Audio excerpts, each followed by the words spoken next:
Ini suaminya lagi ngelirik rondo, mudah-mudahan dibukakan. Yang menjawab salam lo ya. Yang menjawab salam mudah-mudahan long service-nya nanti malam diturunkan. Yang menjawab salam yang saat ini mau jingmen mudah-mudahan dapat majikan baik. Jaga keluarganya, dibanyakan tabungannya, dijauhkan dari orang-orang yang telah menzaliminya. Assalamualaikum warahmatullahi wabarakatuh. Waalaikumsalam warahmatullahi wabarakatuh. Bismillahirrahmanirrahim. Alhamdulillahirabbil alamin. Wassalatu wassalamu ala asrofil anbiya'i wal mursalin Sayyidina wa maulana Muhammadin wa ala alihi wa ashabihi ajma'in. Amma ba'd. Puja dan puji syukur marilah kita panjatkan kehadirat ilahi Rabbi, yang mana pada sore hari ini kita bisa berkumpul di majelis ilmi yang penuh barokah ini dalam rangka ngaji bareng bersama Ustaz Hanam, bersama Umi dalam keadaan sehat iman, sehat jasmani dan sehat rohani. Salawat dan salam marilah kita haturkan kepada junjungan kita Nabi Agung Muhammad sallallahu alaihi wasallam, Nabi akhirul zaman yang kelak kita nantikan syafaatnya di yaumil kiamat nanti. Yang saya hormati dan yang paling kita tunggu-tunggu, yang paling kita tunggu nasihatnya, yaitu beliau Ustadz Hanan Ataki bersama Umi. Terima kasih Ustadz, sudah saya sampaikan tadi pagi atas kehadiran beliau, yang beliau begitu repotnya di Indonesia tapi masih menyempatkan diri untuk menghadiri undangan para penggawa. Inilah Ustadz wajah-wajah siang yang mengundang panjenengan. Mereka lah Ustadz yang nantinya ngamplopi panjenengan. Mereka lah Ustadz yang menaikkan pesawat panjenengan Ustadz. Bukan saya Mi, bukan saya. Saya hanya sebagai koordinator Mi. Saya ceritakan ya Mi ya. Tadi malam saya itu digeruduk sama anak-anak gara-gara tidak ada postingan Ustadz. Gak apa mboten? Menemana aja ngono ta rek. Lah wong itu hari tanggal 30 Juni. Tanggal 1 Juli Ustadz itu hari Sabtu, hari Minggu itu ngisi dulu. Makanya kenapa Ustadz tidak pernah ada kajian di hari Minggu. Kalaupun ada hari Minggu itu jarang banget. Ustadz minta tanggal merah karena beliau itu hari Minggu itu sudah ada kontrak ya Ustadz ya gitu ya katanya. Ya seperti itulah. Intinya Ustadz kalau kesini itu tengah malam. Beliau ngisi dulu. Jangan langsung bunda bawa status fotonya komennya itu loh. Ustadz Hanan mana? Yang upload foto siapa? Tanya, tapi saya bahagia. Itu pertanda panjenengan itu perhatian banget sama Ustadz, bukan sama saya. Ya, terima kasih doanya panjenengan. Karena doanya panjenengan lah Ustadz bisa hadir di sini.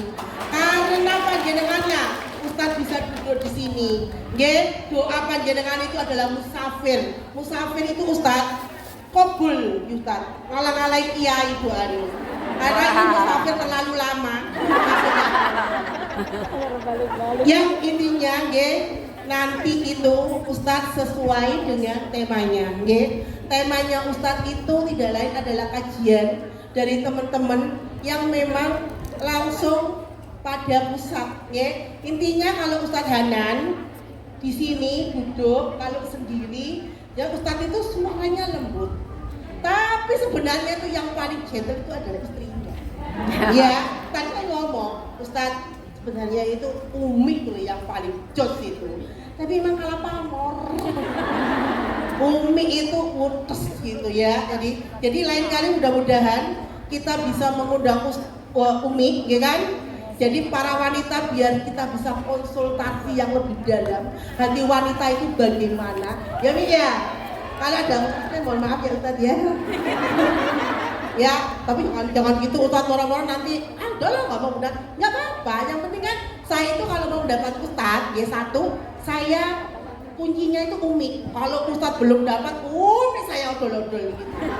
Akhirnya mungkin dengan rayuan Umi, dengan bisikan Umi, ya Lah oke, langsung udah bunda tanggal ini saya mau ke Hongkong. Alhamdulillah. Udah langsung saya terima kasih sama Umi. Ingat dia keluarga. Ya alhamdulillah Ustadz itu emang the best. Pondoknya Ustadz itu lain dari yang lain. Pondoknya Ustadz itu alas gunungnya enak-enak. Ya Allah taat saya itu di mobil sampai mau muntah cuma menahan ya. Sampai meditnya gunung. Ya Allah, tapi subhanallah hidup banget. Imam kiblatnya Ustadz itu melihat di situ pemandangan. Jadi zikir itu sama lihat pemandangan. Ya Allah, indah banget. Terus saya tanya sama Ustadz, Tat, donaturnya siapa? Dari saya iya, saya kan lawang pondoknya itu semua itu anak menghafal Al-Quran. Di situ itu nggak ada sinyal. Iya, jadi anaknya itu nyelempit, dokono ngapa, termasuk putrinya Ustadz Maryam.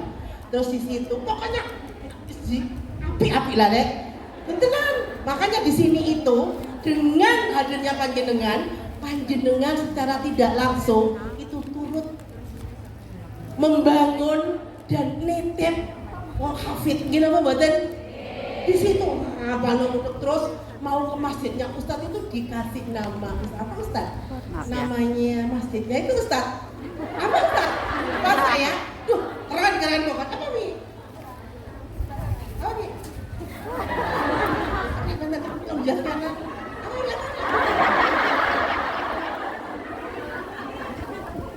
Masjid Rahmillah iya. Masjidnya bagus betul lah. Yakin saya itu sama Umi itu kan. Saya salah. Sampean update aku salah sampean. Aku lega. Tak cerita nih nanti kita ketemu bareng ya. Ya, tapi kita sebagai donaturnya ya. Banget tak. Bunda itu kakinya sakit. Saya bilang gini, Mi mau kemana ke masjid? Ya Allah, ke masjid. Bunda kuat. Jadi saya itu dituntun sama Umi. Bukannya saya itu ya, saya dituntun mau ke masjid itu. Terus di sana itu view-nya bagus. Sudah los Bandung kan di situ. Semua dari Bandung itu kelihatan di masjidnya Ustaz. Terus saya bayangkan gini ya, Tat, nggak ada ular. Ya namanya hutan ada ular ya Bunda. Terus Umi saya tanya Umi, Bunda, kala jengkingnya itu bagus banget. Tapi kala jengking bagus gimana sih? Kala jengkingnya hijau sampai gede nih. Namanya juga hutan tapi betul-betul bagus. Saya cuma bayangin ini harus berapa miliar ya. Lawat pinusnya itu nggak boleh ditebang sama Ustaz. Saya bilang Pak, pinusnya itu ditebang dijual buat bangun. Enggak, itu justru pinus itu malah saya atur dia. Mas saya heran dapat dari mana beliau uang. Saya itu sampai ngitung sampai ngitung ini berapa miliar. Cuma ya Bismillah kita mudah-mudahan walaupun kita di sini pembantu ya bisa jadi donatur pondok-pondok pesantren nggih. Donatur saya nggak ngoceh, bukan promo ya Ustaz, tapi cuma saya memperlihatkan apa yang saya lihat. Betul-betul mudah-mudahan Ustaz diberi panjang umur, ya kan, berkah rezekinya, jadi orang kaya dunia akhirat, dan mudah-mudahan terbangun terus karena di situ itu siswanya itu apa itu pilihan. Jadi kalau sore itu anak kecil-kecil tuh sampai nggak mau pulang, saking aslinya kayak besok zaman biar loh. Sama Ustaz dikasih bal-balan, ono netting, ada kafenya lagi. Loh, aku di Ustaz intinya pokoknya Ustaz the best. Nanti kalau saya undang sini lagi ya Ustaz, oke? Dan Ustaz itu kasihannya oke. Dari saya terima kasih. Panjenengan satu sponsor saya utama itu adalah Allah dan yang kedua panjenengan. Terima kasih pada teman-teman yang hadir di sini ikut dalam rangka untuk mengundang para ulama. Inilah hiburan kalian yang bermanfaat dan positif. Terima kasih kepada teman-teman PDV yang telah membantu tenaga, pikirannya. Bunda nggak bisa membalas, mudah-mudahan Allah yang membalas. Oke? Terutama jangan lupa setiap ada pengajian bukan dari Ilham, bukan dari siapa, dari organisasi manapun yang niatnya baik, hadirilah. Oke? Dah dari saya, I love you. Wabillahi taufiq wal hidayah wa ridha wal inayah. Assalamualaikum warahmatullahi wabarakatuh.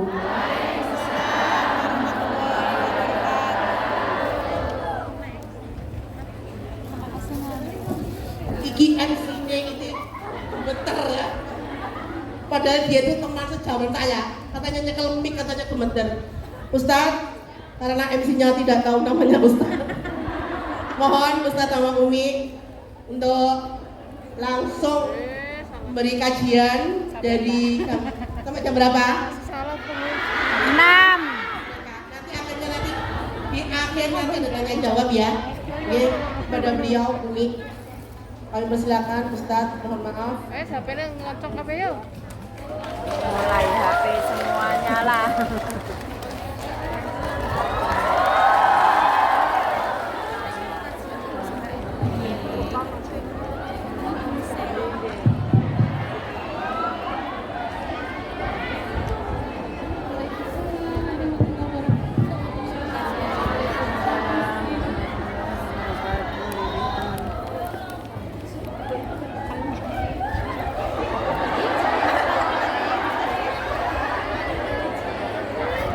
Ini Umi pegang mic juga udah gemeteran. Aku lagi salting sama ketemu sama cowok. Baik, apa kabarnya semuanya? Alhamdulillah. Kenapa kok nggak makan siang dulu tadi? Ngantri tat. Udah nggak penting ya, makan nggak penting ya. Yang penting kamu. Mentingin Makasih Ustadz. kepada Bunda Nur Istiqomah yang disingkat Nuris. Saya baru tahu hari ini nama beliau ternyata Nur Istiqomah. Saya dari dulu mikir Nuris itu bahasa apa, bahasa Sanskerta atau bahasa apa. Ternyata Nuris itu nama panggung. Nama panggung dari Nur Istiqomah. Makasih juga buat Ilham, makasih juga buat MC yang tadi udah gonta-ganti nama Umi.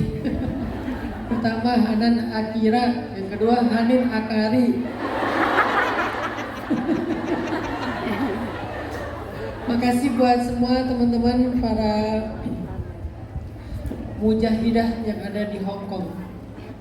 Terus terang saya udah sering diundang ke luar negeri.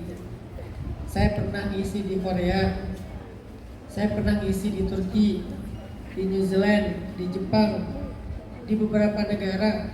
Tapi nggak ada yang suasana pengajiannya seantusias dan sehangat Hong Kong.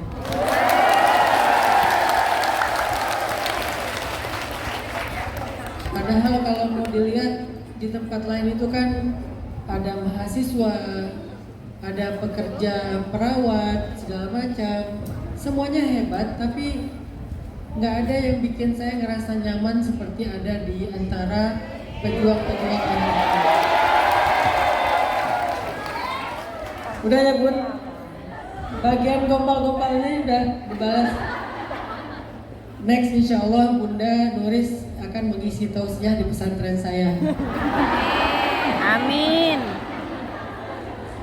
Udah sering ngaji, Bunda Nuris setiap bulan ketemu kiai, setiap bulan ketemu ulama. Ini udah jadi Ustazah Mamah Nuris. Nanti kita bikin acara di Indonesia namanya Curhat Dong.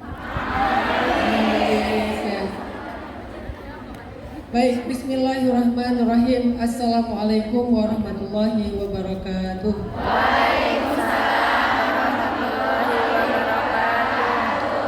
Segala puji dan syukur alhamdulillah kepada Allah Subhanahu wa taala atas nikmat iman yang Allah berikan ke dalam hati kita. Semoga iman di hati kita terus Allah tambahkan bersama iman yang sudah ada dan menjadi melekat di hati kita sampai akhir hayat kita. Amin. Salawat dan salam Allahumma sholli ala Sayyidina Muhammad wa ala alihi wa sahbihi wa man tabi'ahu ila yaumiddin amma ba'd.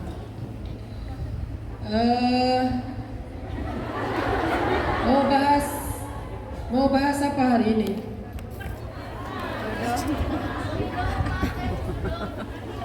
Jodoh lagi. Jodoh. Ini yang pakai video gini udah filter belum? Nggak Nggak pakai filter lah, Ustaz. Filter dulu, saya nggak akan mau repost. Kalau videonya sajanya hitam tuh ya.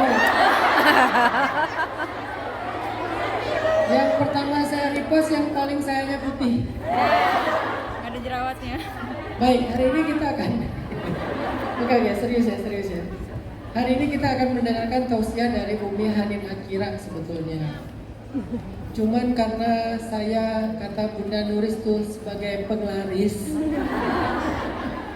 saya bilang Bunda Nuris kalau penglaris itu biasanya di depan toko gini-gini. Jadi saya pengen di depan gini-gini aja, yang ngomong biar Umi Hanin. Tapi kata Umi kayaknya saya harus ngasih mukadimah. Ini saya disuruh-suruh hari ini, disuruh Bunda Nuris, disuruh Umi, disuruh MC. Jadi saya cuma mau ngasih mukadimah aja. Kalaupun di depan kita itu judulnya adalah mengetuk pintu mantan ya. Apa ini judulnya? Mengetuk pintu langit. Maaf ya, keceplosan. Siapa di sini yang punya mantan? Tuh kan? Kenapa saya ikut angkat ya? Oke, kita akan bahas. Saya cuma ingin menyampaikan mukadimah tentang mengetuk pintu langit. Apa sih arti dari judul ini? Apa Bunda artinya? Kok tiba-tiba ada judul mengetuk pintu langit ini? Emang langit ada pintunya ya? Ada ya? Oke gini, saya pengen memberi mukadimah dengan sebuah kisah. Jadi ceritanya, dulu itu di zaman Nabi ada seorang pedagang yang melakukan perjalanan dagang dari Damaskus ke Madinah. Perdagangan dari Damaskus ke Madinah. Di tengah perjalanan, di tengah jalan, tiba-tiba orang ini dicegat oleh seorang perampok. Hartanya diambil, kemudian dianya mau dibunuh. Lalu dia bilang, biarkanlah saya hidup, lepaskanlah saya, ambil semua harta saya. Yang penting biarkan saya hidup. Kata perampok itu, harta kamu saya ambil, tapi kamu mau saya bunuh. Karena dia ngerasa udah nggak punya lagi harapan untuk lolos. Dia lihat di sekelilingnya di lembah itu, dia ada di sebuah lembah. Di sekeliling lembah itu dia lihat banyak tengkorak manusia. Ternyata emang itu tempat pembegalan di zaman itu. Kalau sekarang mungkin kelitih ya. Tahu kelitih? Kelitih itu di Jogja yang suka bacok-bacok orang. Tapi kalau kelitih beda sama begal. Kalau begal ngambil harta, kalau kelitih cuman pengen ya ngambil nyawa, cuman pengen nyakitin orang. Akhirnya pedagang ini bilang kepada perampok itu, ya udah kalau gitu beri saya waktu sebentar untuk usolli rakaatain, untuk sholat 2 rakaat. Karena yang dia minta cuman waktu untuk sholat 2 rakaat, perampok ini juga ngerasa kayak ya udahlah nggak terlalu lama. Ya udah if'al ma badalak, ajil kata dia. Ya udah lakukan apa yang kamu mau, tapi jangan lama-lama. Dia pun berwudu. Setelah selesai wudu dia sholat. Selesai sholat dia angkat tangan berdoa. Ini menunjukkan berdoa setelah sholat itu bukan bid'ah. Karena nanti apa yang terjadi ini dia ceritakan kepada Rasul dan Rasulullah tidak menyalahkan dia. Jadi setelah selesai dia sholat, dia berdoa. Di dalam doanya, dia membaca nama-nama Allah yang mulia, Asmaul Husna, sifat-sifat Allah. Dia baca semuanya dengan bacaan yang panjang. Kemudian terakhir dia katakan gini, Ya Mughith, aghithni. Ya Mughith, aghithni. Ya Mughith, aghithni 3 kali.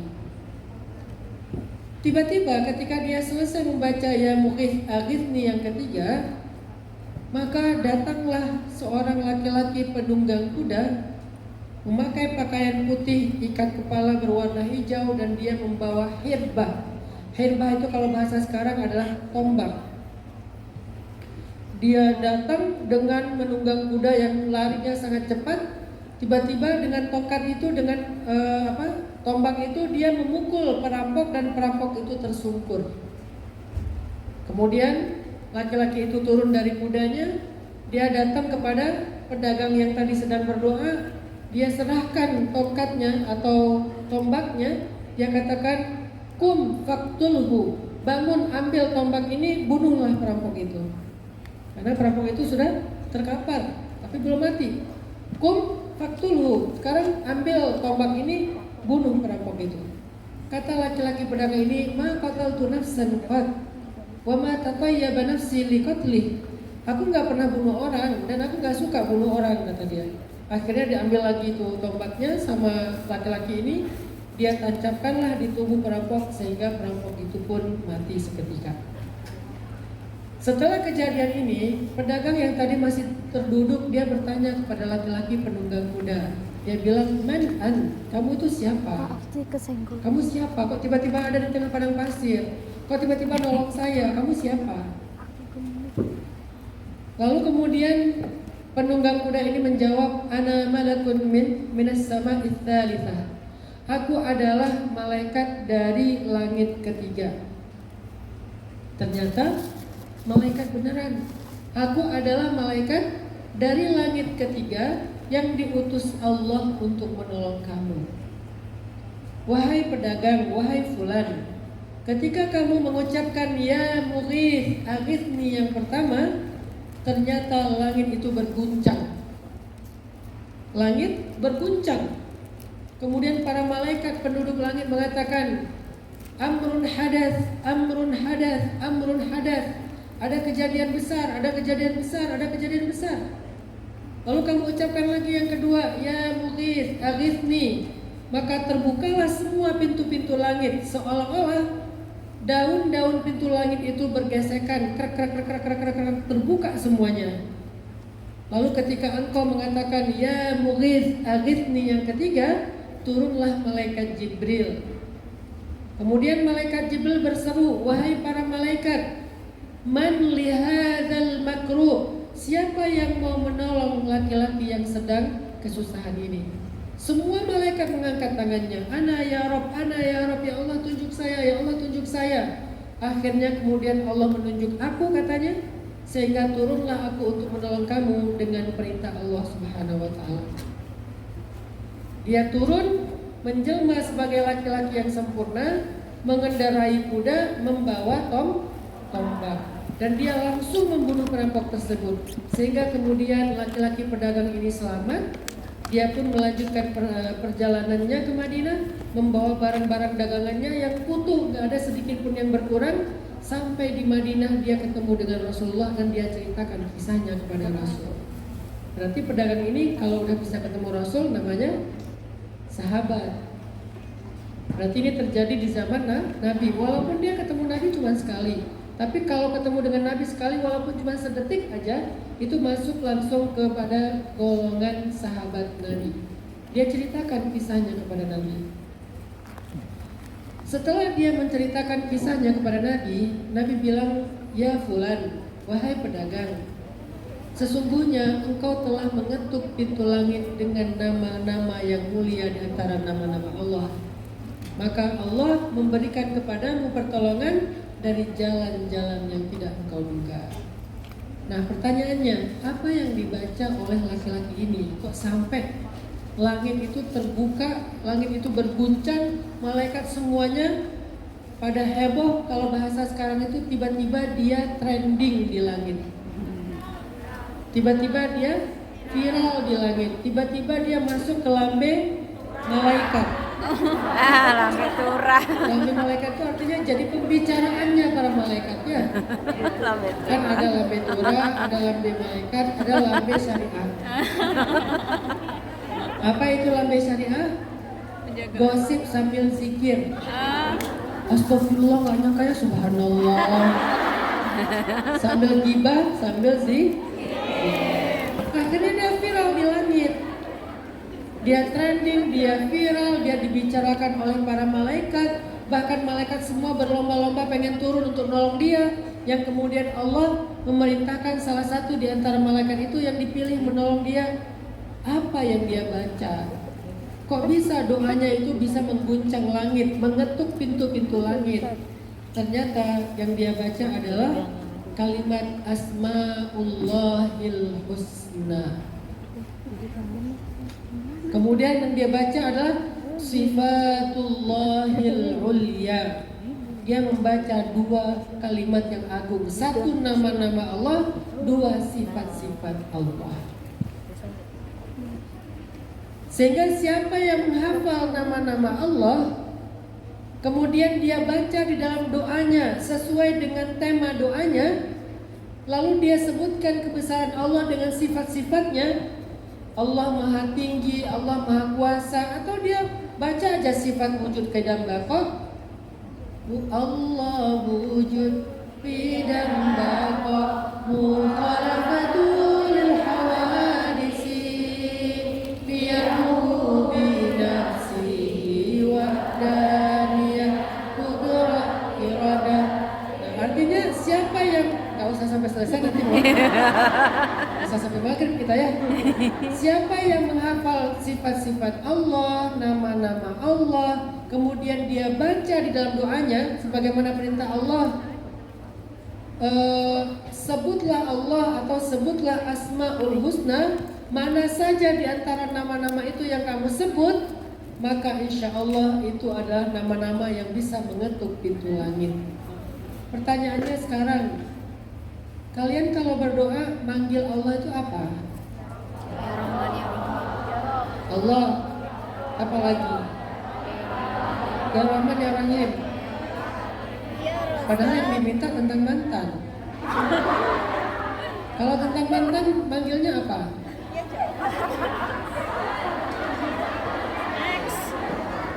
Kan nggak tahu kan? Sama. Kalau tentang mantan panggilnya ya Adil atau ya Adil, wahai yang maha adil. Kan misalnya gini ceritanya, kita lagi bete nih gara-gara tahu mantan udah bahagia. Ngapain? Kan banyak tuh yang nanya, Ustadz kenapa ya orang yang menzolimi kita, yang meninggalkan kita, yang pergi pas kita lagi sayang-sayangnya, kan dia statusnya zolim, tapi kok dia hidupnya baik-baik aja, kok dia hidupnya bahagia, kok dia makin sukses, sementara kita kena mental gitu kan. Itu gimana Ustadz? Nah caranya, pertanyaan saya, kenapa dia masih tahu tentang mantan? Katanya udah unfollow, unfriend, ternyata dia ngeliat pakai akun kedua, pakai second akun.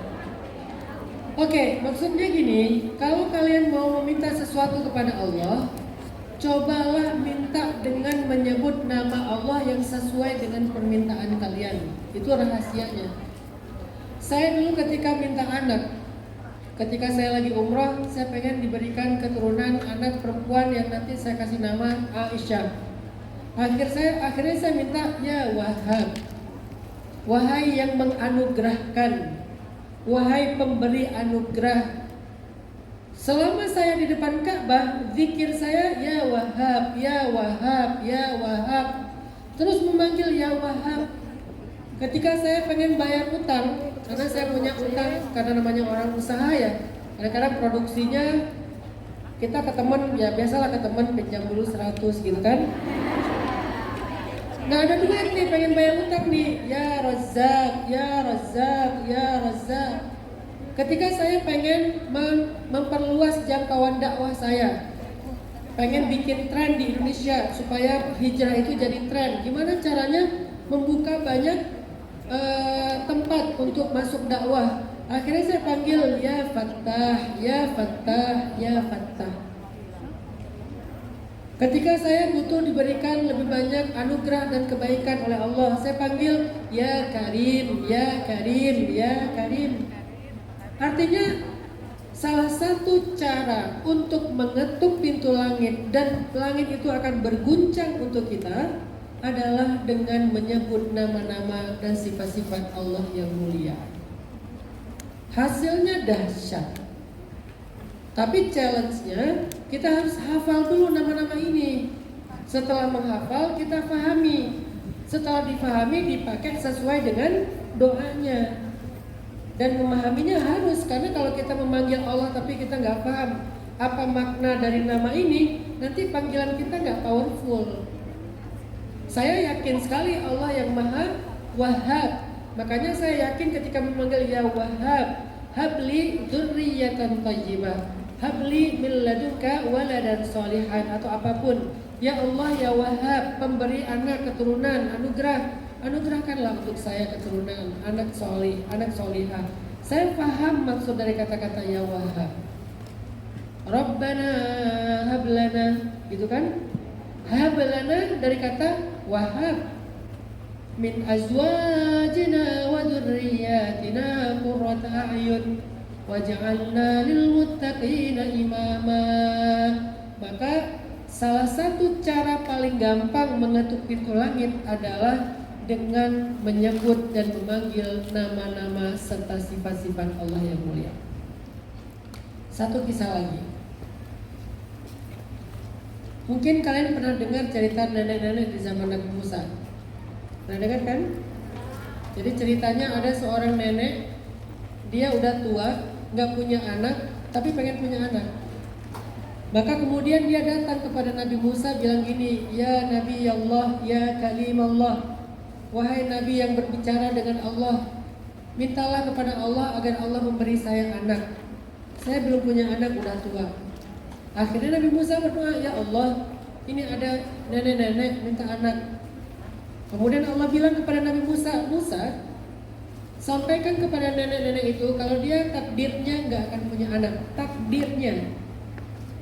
Artinya kan ini sesuatu yang sudah ditetapkan. Dia ditetapkan, ditakdirkan gak akan punya anak. Akhirnya Nabi Musa bilang, Nek sabar ya, nenek udah punya takdir dan takdir nenek gak akan punya anak. Oh gitu, ya udah pulang aja si nenek. Besoknya balik lagi, pas balik lagi minta lagi, ya Nabi Allah, doakan saya punya anak. Kata Musa, kan udah kemarin, siapa tahu sekarang bisa. Ya Allah, nenek yang kemarin ya Allah, minta anak sama kayak kemarin. Kata Allah, Musa, katakan ke dia takdirnya nggak akan punya anak. Nek, kata saya juga, sabar atuh. Tapi Nabi Musa kan bukan orang Sunda ya, jadi kayak aksennya nggak gitu sih, itu aksen saya. Nek, sabar, nenek nggak akan punya anak, itu udah takdir nenek, terima aja gitu. Oh gitu, ya udah pulang. Besoknya balik lagi, nenek yang kemarin dia, kenapa Nek minta anak? Loh, kan kemarin udah 2 kali, siapa tahu hari ini bisa. Akhirnya Nabi Musa, ya Allah, kita mau bersih.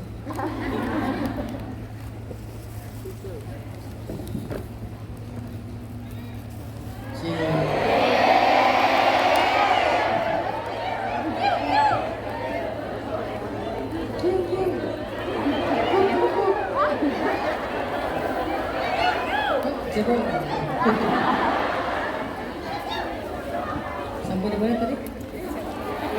Bersin. Nenek bersin. Cerita si nenek itu sampai mana?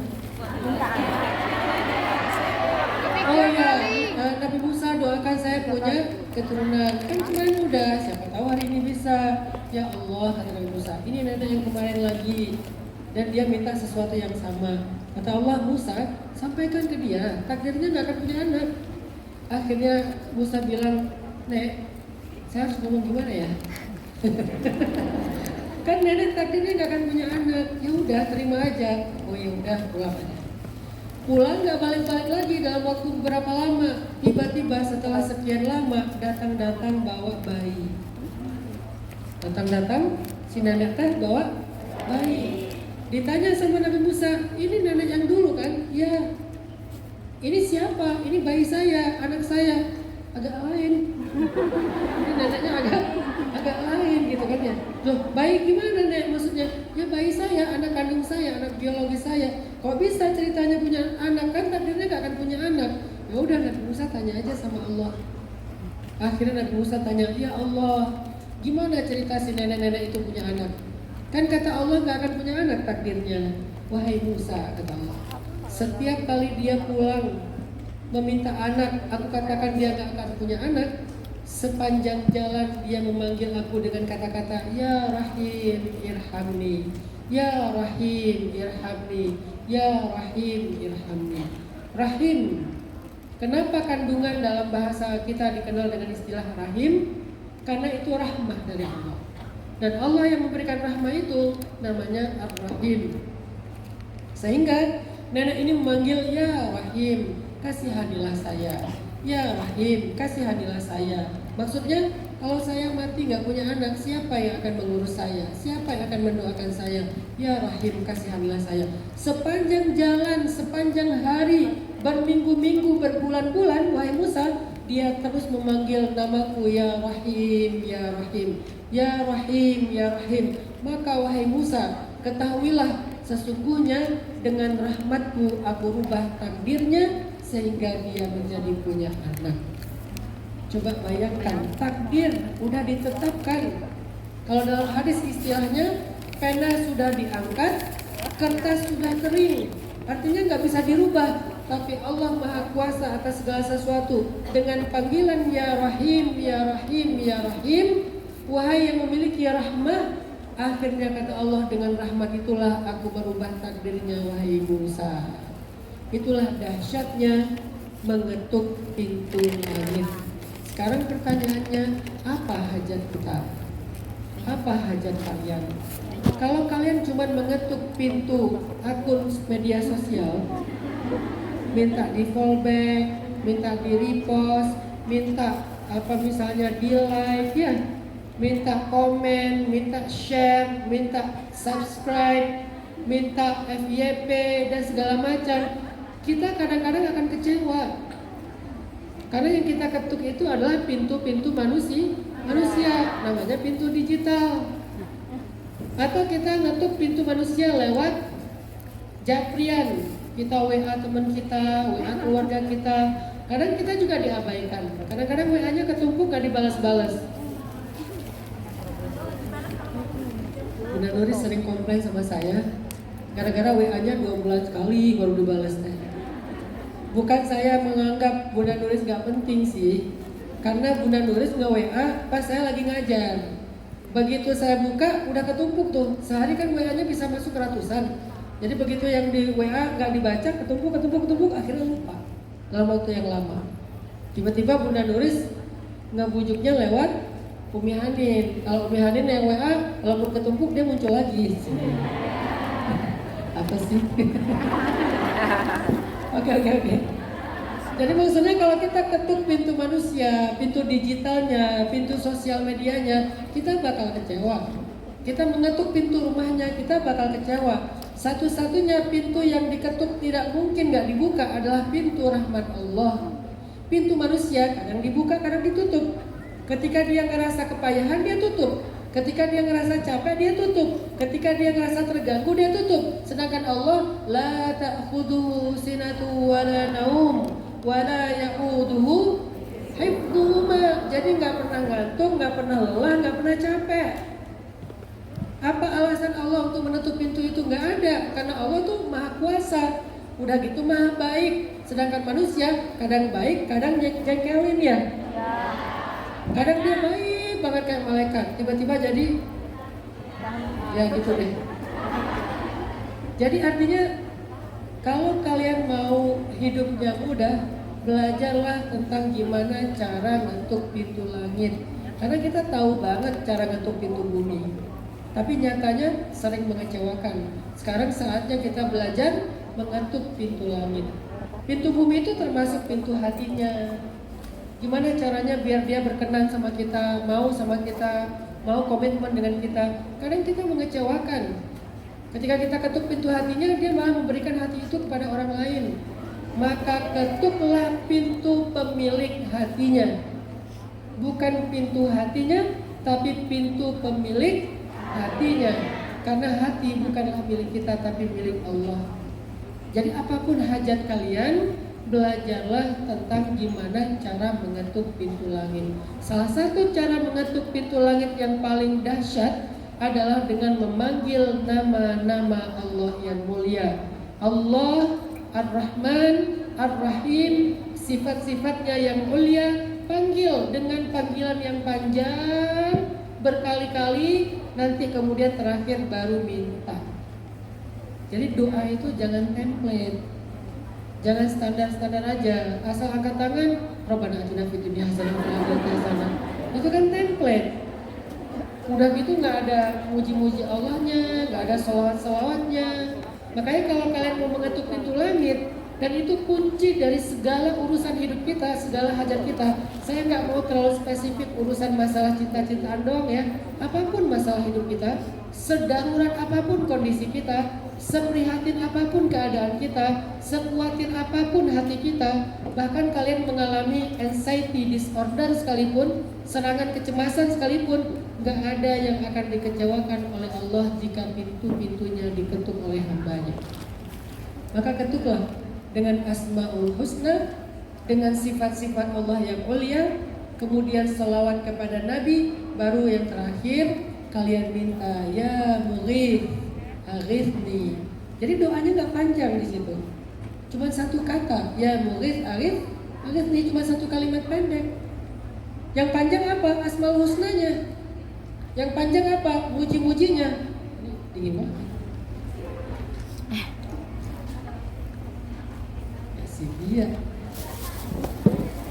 Yang panjang itu adalah pujian-pujiannya, zikirnya, tasbihnya, tahmidnya, tahlilnya, itu yang panjang. Sedangkan doanya cuman ya Mughith aghithni, ya Mughith aghithni, ya Mughith aghithni, cuma segitu doanya. Ya Mughith itu pun dengan nama Allah yang Maha Menolong, kan itu namanya istighosah. Teman-teman tahu istighosah kan? Apa arti istighosah? Sering dengar istighosah tapi nggak tahu artinya kan? Sehingga kalau dibilang bid'ah semua orang kita bingung. Oh bid'ah ya. Padahal istighosah itu adalah perintah Allah yang ada di Al-Quran, ada di hadis, ada di dalam kisah-kisah orang salih. Di dalam Al-Quran surat Al-Anfal Allah berfirman, Il tastaghithuna rabbakum, ketika kalian beristighosah kepada Tuhan kalian. Di dalam hadis kita baca, Ya Hayyu Ya Qayyum birahmatika astaghith, dengan Engkau ya Allah, dengan rahmatmu aku istighosah. Dan di sini doanya Ya Mughith. Ternyata istighosah itu artinya minta tolong. Dan Allah yang Maha Menolong, bahasa Arabnya Al-Mughith.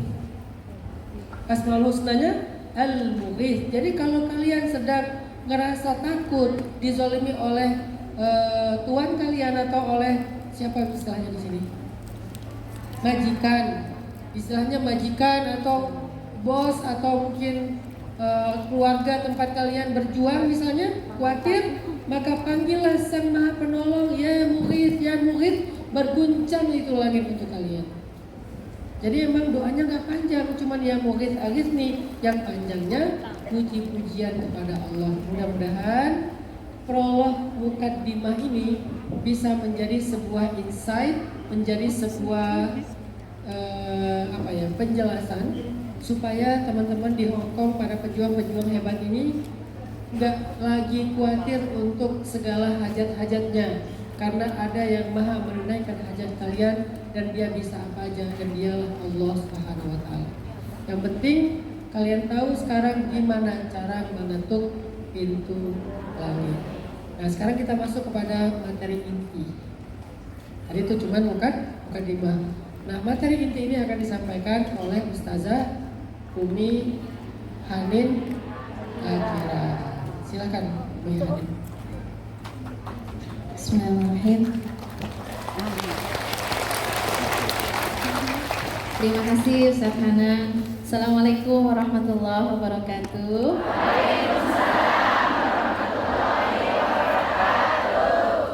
Izinkan aku mengucapkan I love you. Thank you. Boleh satu orang. Oh, Masya Allah, thank you. Terima kasih. Oke, Masya Allah.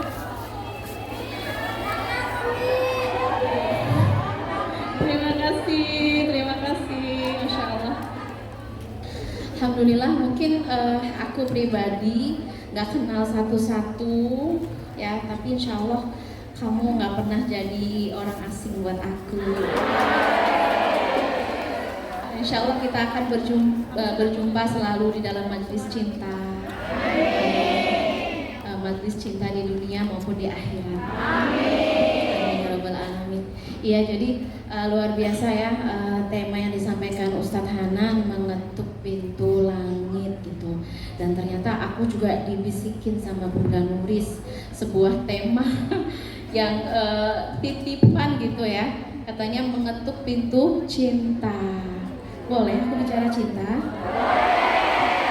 Diizinkan? Terima kasih, Masya Allah. Di sini yang lagi jatuh cinta boleh angkat tangan. Oke, banyak ya. Masya Allah. Gimana rasanya berbunga? Bahagia? Candu nggak? Candu banget ya. Ternyata jatuh cinta itu kalau menurut orang yang jatuh cinta itu saking candunya, aku nggak mau berhenti jatuh cinta. Karena memang ya happinessnya itu beda. Happinessnya, semangatnya, bener nggak sih? Cuman luar biasa nanti kalau udah kena sakitnya, kena deritanya, luar biasa juga. Jadi aku pengen berkisah tentang sebuah cinta yang bikin Abdullah ibnu Abbas sampai punya sebuah doa. Pada waktu sore hari di padang Arafah di hari ke-9 Yom Tasi' min Dzil Hijjah ba'dal asr asyiyatan, di sore hari Abdullah bin Abbas sedang berdoa, bermunajat, karena ini adalah hari agung, hari mulia, hari besar, hari berdoa, hari di mana Allah membanggakan para jamaah yang berkumpul di padang Arafah. Tiba-tiba didatangkan seorang pemuda dengan penampakan yang sangat menyedihkan. Kulitnya kering, kurus, tatapan matanya kosong, jiwanya hampa. Sampai Abdullah bin Abbas bertanya, "Mahada? Man hada? Limada kullu hada?" Kepo banget Abdullah bin Abbas. Ya bena'am Rasulillah, wahai sepupu Rasulullah Sallallahu Alaihi Wasallam. Dia adalah pemuda yang dulunya sangat ganteng, bersinar, bercahaya, namun dia saat ini sakit berat. Nastashfi, makanya kami datang supaya engkau pulihkan, supaya engkau sembuhkan, supaya engkau kembalikan lagi kondisi yang dia begitu bersinar sekarang menjadi pemuda yang sangat kehilangan cahayanya, sampai dia kurus, kering gitu. Mahada, ketika ditanya mada bika, ada apa denganmu, dia nggak ngejawab, dengan mata kosong. Terus ditanya lagi, apa yang bisa aku lakukan biar kamu kayak ngerasa didengar, dimengerti, ya kan? Takutnya mungkin kondisi seperti ini nggak semua orang mau ngedengerin, nggak semua orang mau understanding, mau ngerti gitu. Terus kata dia, di dalam tubuhku ada sebuah derita cinta yang hampir saja menghabisi nyawaku. Dia bilang seperti itu. Dia ngerasakan kepahitan cinta, derita cinta karena sebuah perpisahan. Terus gak lama, beberapa saat setelah dia komentar seperti itu, badannya bergetar, dia berteriak, dan nyawanya meninggalkan jasadnya. Dia mati dalam kondisi apakah syahid cinta, apakah apa ini ya, Allahu a'lam, kita nggak tahu, kita nggak boleh juga kita ngejudging gitu ya. Makanya ngelihat kondisi seperti ini, Abdullah bin Abbas sampai Allah berdoa ya, karena kan ngeri ya, ini sakit apa, ini jenis penyakit apa, kok bisa sebuah penyakit sampai bisa mengambil nyawa seseorang. Apakah dia lebay, apakah dia bucin, apakah dia, maaf ya, mungkin kalau bahasa kita adalah tolol banget sih, masa karena cinta dia mati gitu. Tapi kita sebagai orang yang menyaksikan orang yang sakit kayak gitu ya, kita jangan sampai mencaci, mencela, nyinyir. Jadi contohlah dari sikap Abdullah ibnu Abbas. Kalau melihat kondisi seperti itu, cepat-cepatlah kita berdoa, Allahumma inni a'udzubika minal ishqi.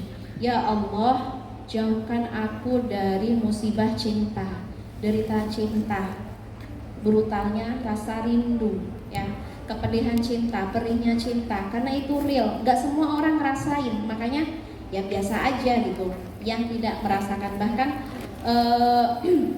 Al-Busiri sahib Burdah, seorang penulis syair cinta, tapi cintanya ini untuk Rasulullah karena dia fakih tentang cinta dan dia mendengar kisah cinta, mendengar banyak sekali kisah cinta, dan dia mengatakan, aku meminta maaf untuk kalian wahai para penyinyir, jangan coba-coba nyinyirin orang yang lagi jatuh cinta, karena jika kalian merasakan derita yang sama, kalian merasakan kepahitan yang sama, kalian gak akan pernah menjadi seorang tukang nyinyir, ya kan?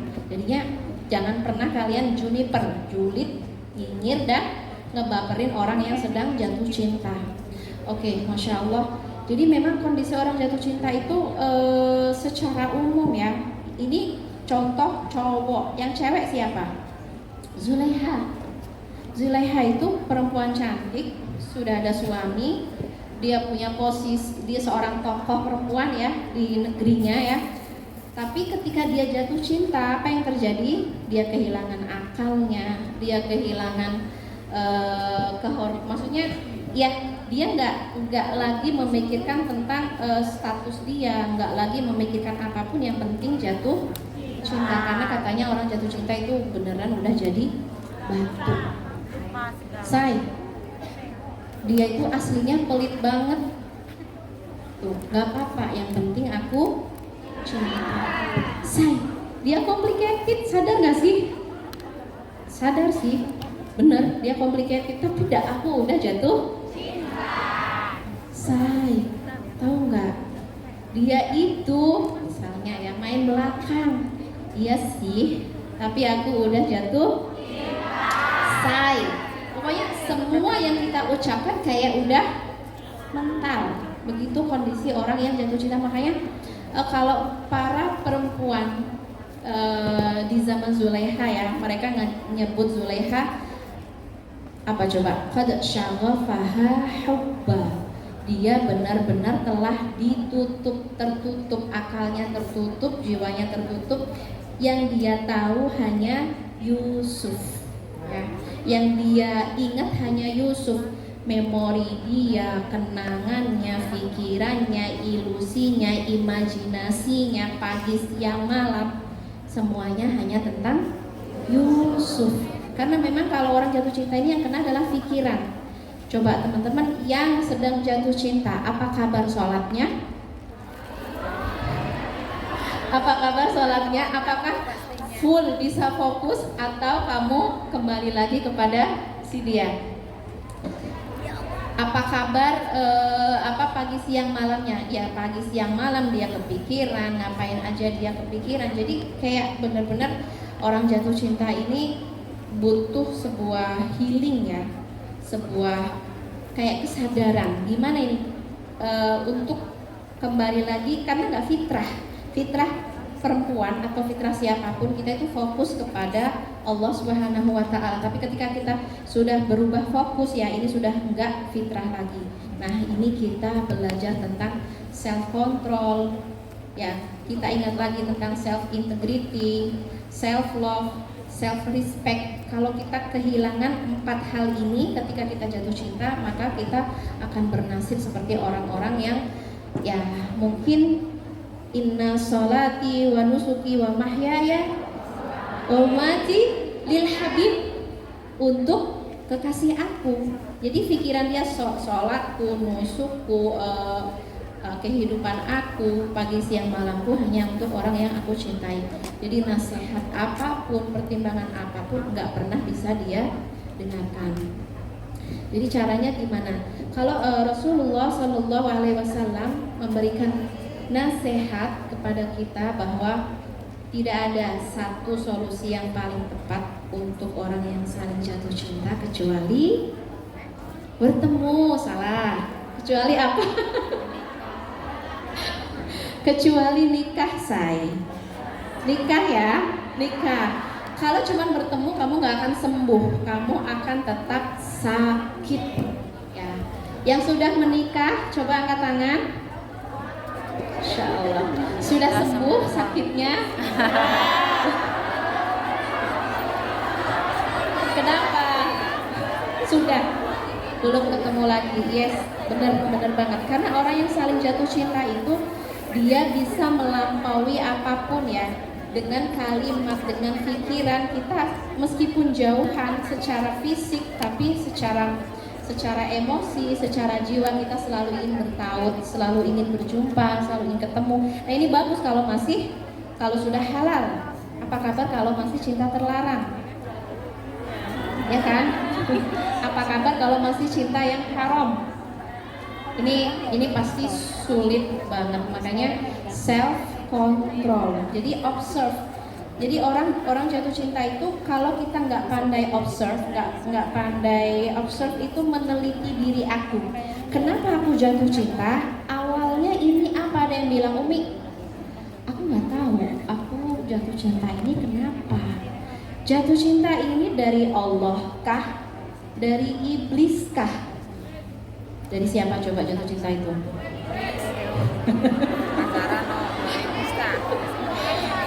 Karena banyak yang tanya, Umi aku nggak tahu, padahal aku jarang ketemu sama dia, tapi kenapa aku tiba-tiba jatuh cinta? Biasanya jatuh cinta itu ya memang ada awalnya, nggak mungkin kita ujuk-ujuk jatuh cinta gitu. Itu berawal dari mata. Jadi please, biar kamu nggak kena penyakit cinta, nggak. Ya karena katanya love is infectious. Jadi cinta itu infeksi. Kamu sedang terinfeksi. Kenapa aku bisa terinfeksi? Karena maaf, kamu belum belajar tentang ghadul basar. Jadi infeksinya awalnya dari mana? Dari mata, saya. Jadi tahu ya sekarang kenapa kita terinfeksi cinta. Awalnya adalah dari mata kita yang tidak kita jaga. Dan kenapa sih ini ada kaitan apa dengan mengetuk pintu langit? Pintu langit itu bisa kita ketuk dan terbuka dengan baik ketika kita tidak punya hijab, tidak punya penutup, tidak punya kotoran-kotoran, polutan-polutan. Karena kayak cinta yang sifatnya hawa nafsu itu adalah polutan yang mempersulit kehidupan kita sehingga kita sulit untuk mengetuk pintu langit. Jadi sekarang udah tahu infeksi awal dari mana? Mata. Setelah terinfeksi mata kita, masuklah ke pikiran. Udah kan? Berimajinasi, masuk ke perasaan. Setelah masuk perasaan, action. Umi, aku kangen brutal. Baik. Pencet nggak ya? Kepoin nggak ya? Chattingan nggak ya? Karena aku kangen banget sama suara dia. Kangen banget gitu ya. Kangen banget, pokoknya asal ngelihat wajahnya aja aku udah mood, aku udah happy banget gitu. Ini gimana? Jadi kalau kamu nggak punya pertahanan, kamu akan semakin terinfeksi, sakit kamu makin parah. Jadi kamu gimana? Kamu mau healing, artinya mau memproses sebuah penyembuhan kah?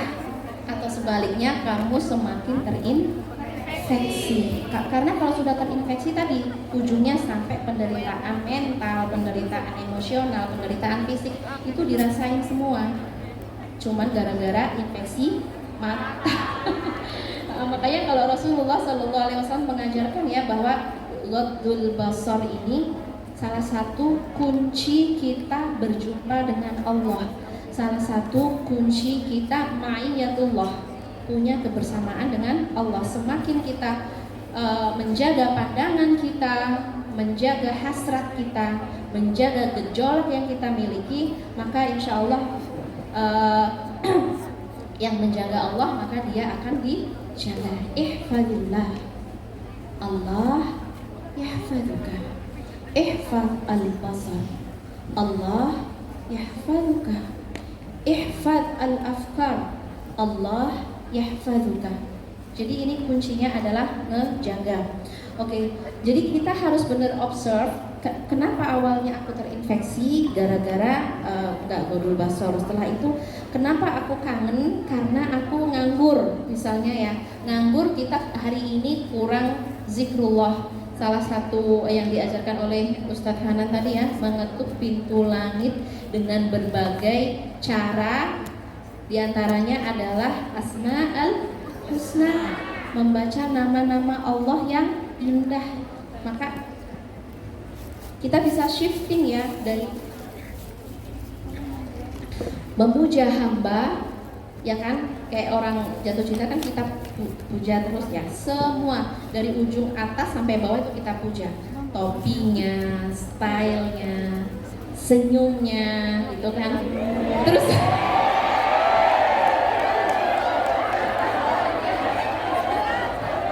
bahkan kalau orang jatuh cinta semakin deep itu kayak dia tuh nggak berani natap matanya, itu nggak berani. Kenapa? Takut semakin jatuh cinta gitu. Jadi mending mundur aja gitu ya. Saya mundur aja. Nah, ini harus kita observe. Ini apa penyebab? Kalau kita perturutkan ya, oh saya punya kebiasaan ngelamun, saya punya kebiasaan gabut, saya nggak menghormati waktu sholat, nggak menghormati waktu zikir, nggak menghormati waktu berdoa ya, semuanya aku pakai untuk gabut, dan kita hanya berteman dengan pikiran, khayalan, memori indah dengan dia ya, dan itu semua yang bikin kita semakin terinfeksi, semakin sakit ya. Jadi intinya adalah aku ingin mengingatkan jangan berteman dengan pikiran, karena pikiran kita bukan teman baik. Pikiran kita sering membawa kita kepada halu, imajinasi, atau bahkan Umi, aku sedih. Kenapa kamu sedih, Say? Karena aku berteman dengan pikiran. Jadi kesedihan, kemudian anxiety, kemudian ketakutan dan lain sebagainya itu muncul dari produk berpikir, bukan muncul dari zikrullah. Jadi gimana Umi kalau aku kangen brutal? Oke, tahan tangan, jangan pencet apapun. Oke, aku punya cinta dan Allah punya aturan.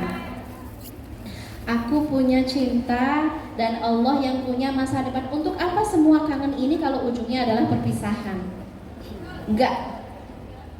Ya kan? Kita nggak mau. Untuk apa semua pengorbanan, rasa sakit kalau ujungnya adalah ya perpisahan? Kita nggak mau ya. Kita maunya semua keindahan ini punya masa depan yang halal. Kita nggak ingin hanya angan-angan yang isinya hanya yang isinya hanya cinta yang terlarang ya. Jadi teman-teman yang dirahmati Allah, observe diri kamu. Biasanya kenapa muncul kangen? Itu pasti kita paham. Kenapa aku kangen? Karena kamu kurang zikir. Ya. Jadi kalau kamu lagi kangen brutal, kamu boleh ucapkan Hasbunallah wa ni'mal wakil. Hasbunallah, Hasbunallah wa ni'mal wakil. Hasbunallah. Atau kamu boleh pakai zikir apapun. Zikir tasbih. Tasbih ini kan puja-puji Tuhan. Kamu harus observe diri kamu dalam satu hari. Kamu lebih banyak puja-puji Tuhan atau puja-puji mantan? Atau kamu lebih banyak puja-puji kekasih, gitu kan? Pikiran kamu itu dikuasai siapa? Karena hati kamu itu adalah ruang ibadah. Aku sebut hati itu adalah Baitullah. Hati itu rumahnya Allah. Hati itu harusnya hanya menyembah Allah, memuja Allah, bukan memuja yang lain. Makanya ketika kita mencoba memuja al-makhluk, meninggalkan al-khaliq, yang kita rasakan adalah derita cinta. Oke. Jadi terus ya, kamu observe diri kamu, ini kenapa aku kangen dan gimana cara mengatasi kangen, gimana cara menahan diri ya. Kalau Nabi Yusuf, qala ma'adallah innahu rabbi ahsana mathwai. Ternyata dia pejuang. Artinya arti pejuang tuh dia agresif, dia ngerayu kita. Neng, sudah makan belum? Gitu kan. Neng, sudah sholat belum? Gitu kan. Jadi ceritanya pacaran tapi syariah, ngingetin sholat, ngingetin sholat tahajud dan lain-lain ya. Kalau dia semakin agresif, makanya kita harus belajar say no. Say no itu kalau bahasa Nabi Yusuf adalah ma'adallah innahu rabbi ahsana mathwai. Aku berlindung kepada Allah. Yes, aku cinta dia. Yes, aku mengidamkan dia. Yes, aku ingin punya masa depan dengan dia. Yes, aku ingin selalu bersama dia. Tapi aku gak akan menyalahgunakan cinta. Pantang aku perempuan menyalahgunakan mata, telinga, pikiran, bahkan fisik. Karena cinta itu dia akan bersatu lewat kata-kata. Itu awalnya ya, startnya lewat kata-kata. Next dia akan berusaha bersatu secara jasad. Jadi makanya disebutnya bahwa mata itu bisa berzina. Mata bisa berzina dan nanti bisa turun ke pikiran, ke hati dan lain sebagainya. Nah, kita harus bisa say no. I respect my Lord. Aku perempuan yang menghargai Tuhanku. Aku perempuan yang menghargai aku dijanjikan oleh Tuhanku sebuah kerajaan. Ketika aku tidak menghargai Tuhanku, aku akan diusir dari kerajaan Tuhan. Kita diusir dari Hong Kong aja kayak naudzubillah ya.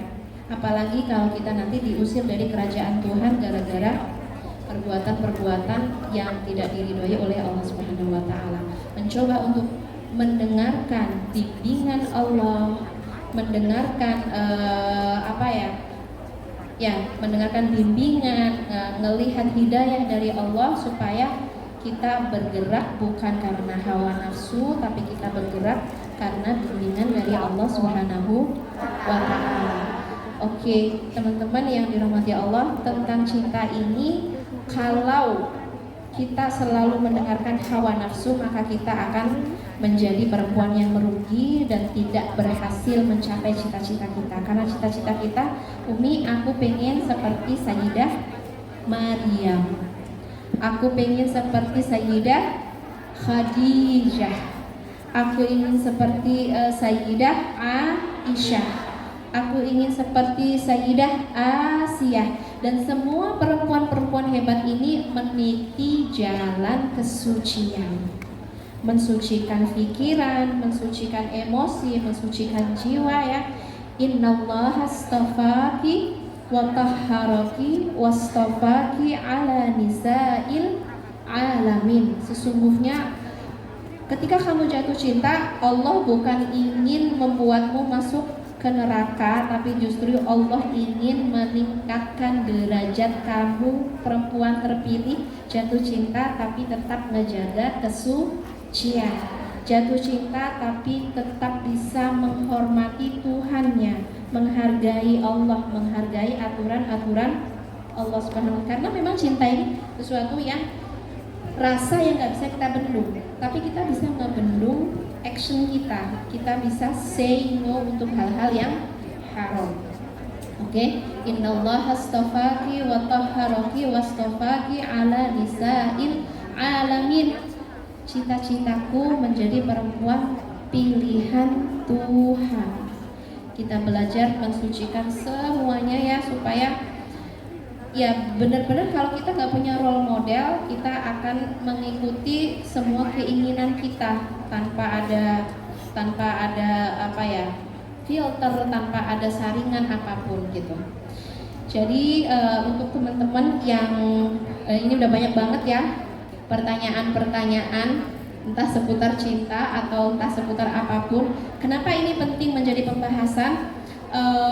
Jadi kita nggak bisa naik ke atas ngedapetin derajat tertinggi, bahkan bisa mengetuk pintu langit ketika kita masih berada di dalam apa ya, hijab tadi ya, kita nggak bisa menembus pintu langit. Oke. Kayaknya kita mulai ya untuk ngebacain pertanyaan-pertanyaan dari teman-teman. Ada berapa ini, banyak banget. Mangga dimulai Ustadz Hanan.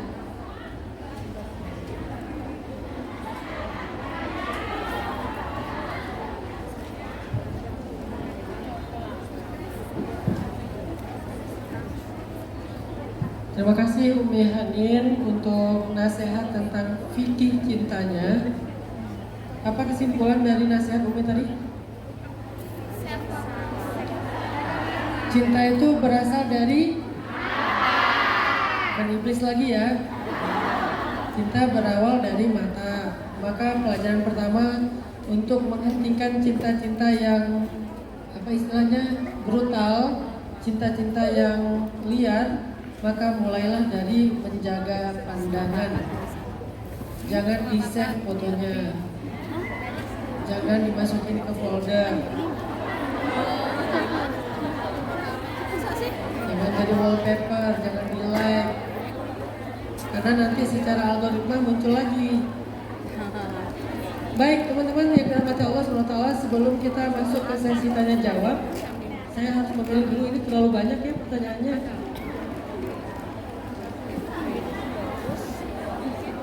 Mungkin saya akan hanya memilih beberapa saja dan akan saya coba kumpulkan sesuai dengan temanya, karena ini ada sekitar 10 penanya ngomongnya curhatnya tentang suami. Jadi mungkin yang 10 ini jadi satu karena hampir-hampir mirip, terus nanti yang lain sesuai tema. Tapi sebelumnya saya pengen ngajak teman-teman sekalian untuk sama-sama kita, seperti kata Bunda Nuris tadi ya. Dan ini yang bikin saya salut juga. Kalau bahasa Bunda Nuris tadi adalah kalian orang-orang di Hong Kong ini sebagai pejuang apa tadi saya? Devisa ya. Tapi kalian punya kontribusi untuk dakwah, jadi donatur dakwah, itu tuh keren banget. Karena kan biasanya yang jadi donatur itu kan usaha, pejabat gitu ya. Tapi orang-orang kayak kita bisa jadi donatur, justru itu istimewa. Berarti Allah Subhanahu wa Ta'ala memberikan taufik sehingga kalian punya saham amal jariah, baik di pondok saya ataupun di pondok-pondok para kiai-kiai yang lain, atau dalam program dakwah-dakwah yang lain.